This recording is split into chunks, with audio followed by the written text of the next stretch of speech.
Y el senador del PPD, Felipe Arboe, convocó a una serie de expertos para iniciar un acuerdo sobre una reforma a las policías. Entre los expertos figuran exministros, parlamentarios, académicos y cientistas políticos. Para profundizar en este y otros temas, nos acompaña la experta en seguridad, Lucía Damer, quien también forma parte de este panel de expertos. Lucía, muy buenas tardes. Hola, buenas tardes, ¿cómo están? Bien, bien. Mira, lo primero, preguntarte por este proyecto de ley que va a entrar mañana, al parecer, al Congreso, al Senado, que presentó ayer el presidente de la República, en lo referente a poder sacar militares a la calle en ciertas situaciones que no requiera previamente de poner sobre la mesa un estado de excepción para cuidar infraestructura crítica, como lo ha planteado el presidente. ¿Qué te parece a ti, por lo menos, esta idea planteada por Sebastián Piñera? Bueno, hay tres cosas en ese planteamiento. La primera es el reconocimiento del gobierno que la policía ha sido sobrepasada en su capacidad para mantener el orden público, lo cual en sí mismo genera una preocupación y es lo que discutimos hoy día en términos de no llamar a un proceso de modernización policial, sino a un proceso profundo de reforma. Lo segundo, y ustedes bien lo levantaron en la nota, la infraestructura crítica no es necesariamente aquellas cosas que solo impactan a la ciudadanía, sino que impactan a los gobiernos, a los estados para mantener gobernabilidad. Y en ese sentido pueden ser también los colegios, pueden ser también los centros comerciales, pueden ser las redes de internet. Digo, hay una serie de definiciones respecto a la infraestructura crítica que creo que vale la pena verlas en papel, más allá de las múltiples definiciones, más bien, diría yo, generalistas que hemos ido escuchando, porque lo que estamos hablando acá es de sacar a los militares a una función que no es una función específica de ellos, a cumplir una labor que es una labor que puede generar enormes preocupaciones y dificultades, pero además también violaciones de derechos humanos. Y en ese sentido, el tercer punto es que en América Latina, donde no hay problemas probablemente de terrorismo internacional como en Francia, ¿cierto?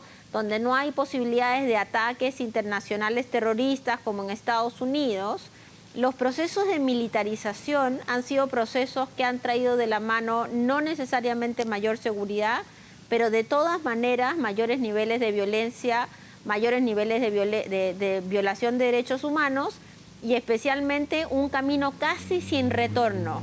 Y por ende es una propuesta que tiene que ser debatida con mucho cuidado.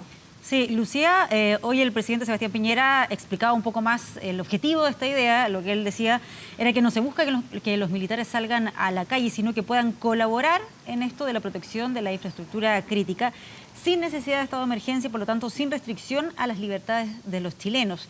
Desde esa perspectiva, considerando el contexto actual, los cuestionamientos hacia Carabineros, ¿cómo evalúa la medida? ¿Es una alternativa para la situación actual? Mira, yo creo que hay que evaluarla en su propio peso, pero mi contrapregunta sería, cuando el ministro de Defensa dice que podríamos llegar a tener carabineros cuidando hospitales o incluso comisarías, eso significa tener militares en el espacio urbano, ¿cierto? Si uno tiene, por ejemplo, una marcha de médicos en ese hospital o una demostración de molestia de los médicos por cualquier motivo, ¿cuál es la acción que podría o debería tomar los militares que estarían cuidando la infraestructura crítica? ¿Podrían usar armas letales? Cuando dicen que van a tener otro tipo de armas, ¿qué armas serían? Porque efectivamente los militares están preparados para la guerra y no están preparados para el orden público. Si efectivamente hubiera un enfrentamiento con un civil y hubiera lamentablemente un uso de arma letal, ¿qué tipo de protección tendría ese militar, funcionario público, frente a esa situación? ¿Y qué tipo de control, beneficio, derecho tendría el ciudadano civil? Efectivamente estaríamos acá utilizando, me imagino, la justicia militar. ¿Qué trae eso de consecuencias para el ciudadano? Entonces, solo en este caso empezamos a ver que no es de llegar y decir pondremos un par de militares en la puerta de un hospital, sino es verdaderamente una decisión que incluye muchas aristas y muchas de esas pueden ser peligrosas. Si el gobierno considera que esta es la única alternativa, lo que uno esperaría es un detalle mucho más claro de cómo se van a tomar las decisiones. Lucía, se ha puesto como ejemplo también cómo los militares en diversos países, por ejemplo europeos, se ha puesto el ejemplo de Francia, tú lo mencionabas al pasar en la primera respuesta, cómo ellos, los militares, se dedican justamente a cuidar cierta infraestructura denominada crítica. ¿Son ejemplos replicables en nuestro país lo que sucede en países como Francia u otros que se ha puesto también como ejemplo, y también que esos mismos países, muchos de los cuales se ha mencionado, también hagan una suerte de asesoría en nuestro país en esta materia? A ver, con relación a las comparaciones, por supuesto que uno podría decir que Israel también tiene mecanismos de protección donde todos los hombres y mujeres a cierta edad tienen que ir al servicio militar obligatorio. Pero uno no puede tratar de buscar cuáles son los casos que le conviene para mencionar. Más aún cuando lo que está pasando en Francia, lo que pasa en Bélgica, lo que pasa en Inglaterra, lo que pasa en Estados Unidos, es que los niveles de riesgo han subido no por las manifestaciones sociales, sino han subido por el terrorismo internacional.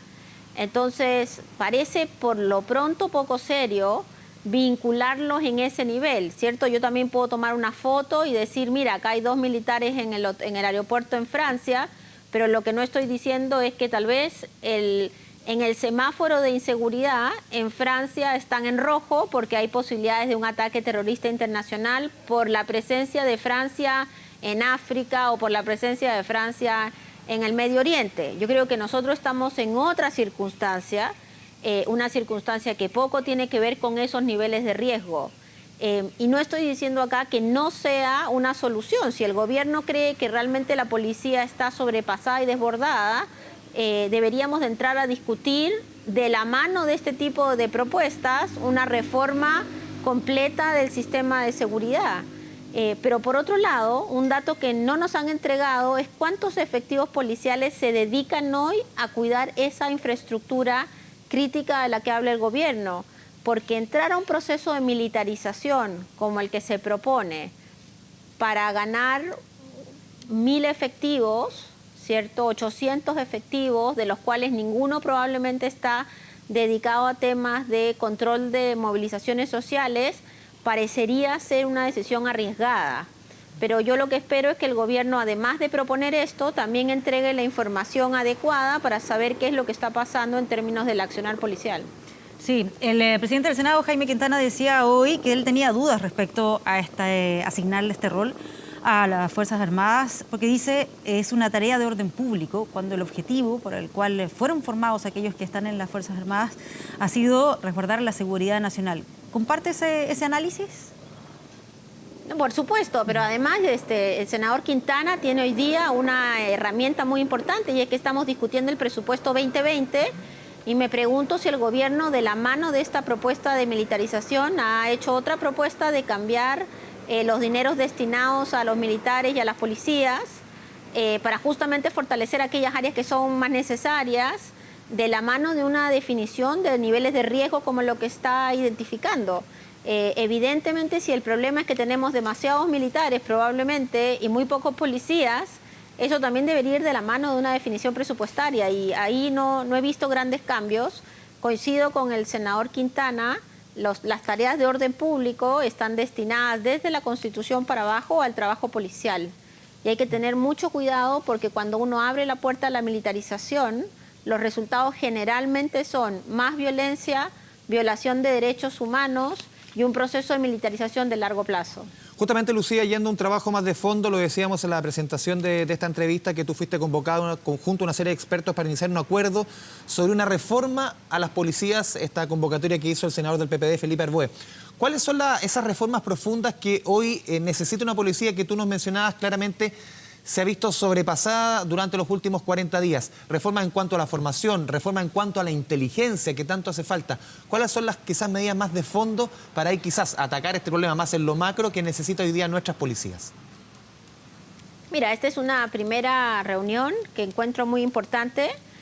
Quiero decir dos cosas respecto a la reunión. Lo primero es que no va a haber reforma policial sin la policía, y por ende también tenemos que generar los mecanismos para identificar dentro de las instituciones policiales con quiénes vamos a generar estos niveles de diálogo. Las reformas policiales de afuera para adentro, lo único que generan en América Latina y en otros países son contrarreformas, o incapacidades de generar las reformas que uno quiere. Lo segundo que también es relevante es que no vamos a poder generar un cambio de un día para el otro, sino que este va a ser un cambio que requiere un acuerdo político de largo plazo. Y por eso en la mesa había representantes prácticamente de todos los partidos, pero además de la Cámara, en general de la Comisión de Seguridad. Y ahí lo que hemos visto es justamente cuáles son los objetivos iniciales de la reforma en el corto plazo y en el mediano y largo plazo. Creo que hay dos temas sustantivos. El primero es la falta de control civil sobre las policías. Los niveles de autonomía llevan a que hoy día nadie sea responsable político sobre la compra de balines que supuestamente eran de goma, pero no eran de goma. La falta de control civil lleva a que uno tenga declaraciones de violaciones de derechos humanos por parte de la policía y no haya representantes o responsabilidades políticas respecto a eso. Y lo segundo, que creo que es relevante empezar a discutir, es la definición militarizada de la policía y su vinculación o su división en dos escalafones tan marcados. Hay 57.000 carabineros de nivel suboficial que hoy día podrían bien desarrollar una carrera de oficiales y así romper esta definición de clase A y de clase B que tenemos hoy día en la institución. Y por eso creo que fue una buena iniciativa y que espero nos sigamos reuniendo y sigamos generando propuestas que el gobierno recoja. Esta no es la primera vez que tenemos una reunión para buscar procesos de reforma policial. En la mayoría de los otros casos terminamos con procesos de modernización y no logramos avanzar en disminuir los niveles de autonomía de la policía. Veamos si esta vez es distinto. Lucía Damer, muchas gracias por esta conversación con Canal 24 Horas. Muy buenas tardes. Gracias a ustedes, que les vaya bien.